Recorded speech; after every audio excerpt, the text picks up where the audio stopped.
Les énergies vertes veulent gagner du terrain au Nigeria. La conversion des voitures au gaz naturel commence à tracer sérieusement son chemin. Ce mécanicien nigérien fait partie des pionniers dans le pays le plus peuplé d'Afrique qui ont adopté ce carburant alternatif promu par les autorités, mais encore difficile à trouver. Il doit parcourir 8 km à travers la mégapole de Lagos pour se réapprovisionner en gaz naturel comprimé. Mais cela ne semble pas le déranger. Les avantages financiers et environnementaux compensent, selon lui, le désagrément du trajet.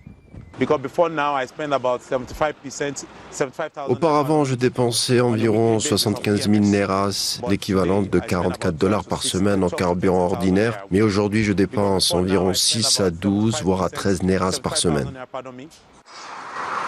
Le Nigeria montre son engagement à réduire la pollution et se tourne vers le gaz naturel comprimé. Les autorités nigériennes considèrent le GNC comme la solution miracle pour mettre fin aux pénuries chroniques de carburant et à la multiplication par 5 des prix de l'essence suite au conflit armé entre plusieurs pays fournisseurs de pétrole, ainsi que la suppression des subventions sur les carburants en mai 2023 par le président nigérien. Une initiative qui vise à encourager la transition vers une énergie plus propre et moyen de renforcer l'action climatique.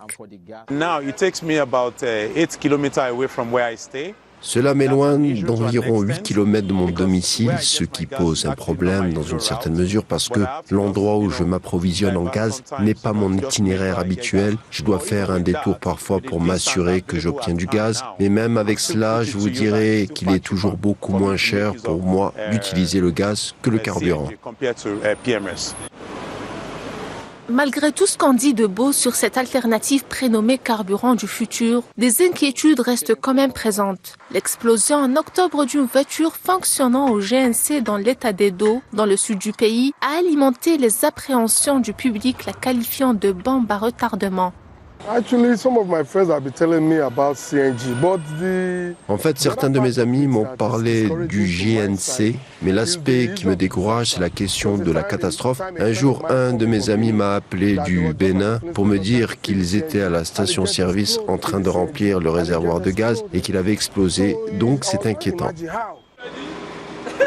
Dans un contexte de réduction des émissions de CO2, mais aussi des achats de produits pétroliers importés, voire y tourner le dos, le Nigeria, ce pays de l'Afrique de l'Ouest, estime que l'adoption du gaz naturel comprimé n'est qu'une étape vers l'écologisation du réseau de transport dans le pays et que d'autres solutions doivent également être envisagées, comme l'investissement dans les secteurs des véhicules électriques encore moins polluantes.